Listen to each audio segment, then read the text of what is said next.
"Don't forget to lock my door before you leave," she said. I stopped walking and turned back around toward her, confused. "What do you mean, don't forget to lock your door?" I asked. "Why would I need to lock your door? What if you have to go to the bathroom in the middle of the night?" She looked at me innocently and shrugged her shoulders again. "I don't know, but Mommy always locks my door before I go to sleep. She says she does it to protect me and herself.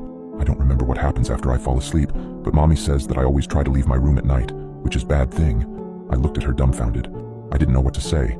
What sort of parents would lock their child in their room at night? "Mommy told me that she would leave instructions for you to follow, and locking my door is one of them," she said. I had forgotten to read the rules. "Oh, okay, Samantha, I'll lock your door." "Good. Good night, sweetheart," I stammered. She gave me a big smile and rolled over in her bed. I closed her door and noticed that there was a latch drilled into the door frame that would allow someone to lock it from the outside. I closed the latch and then walked back downstairs so I could read the rest of Mrs. Collins's instructions.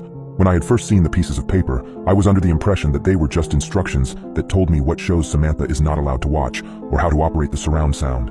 After I started reading them, though, I realized that I was wrong. I was completely and utterly wrong.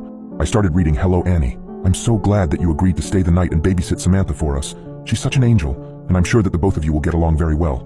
I know that our house might seem old and scary, but don't worry because nothing bad will happen to you as long as you follow some simple instructions.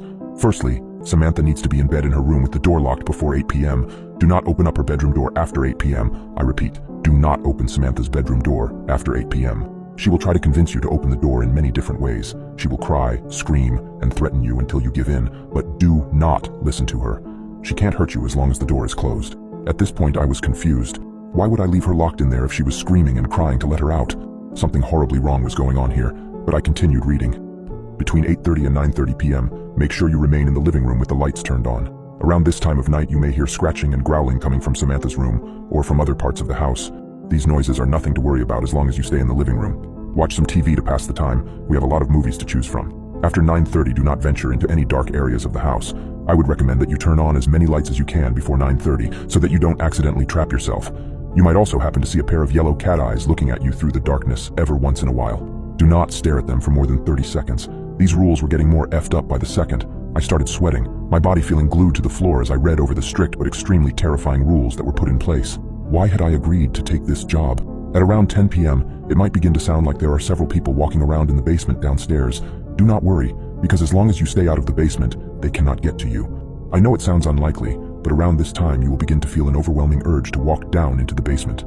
If this happens, go into the kitchen and drink a cold glass of milk. This usually helps. The urge will most likely pass after about 10 minutes, but if the urge is still there after 10 minutes and you don't think that you will be able to stop yourself from walking into the basement, then call either me or Mr. Collins, and we'll tell you what to do. Now this next part is very important. You will be sleeping in our guest room upstairs for the night.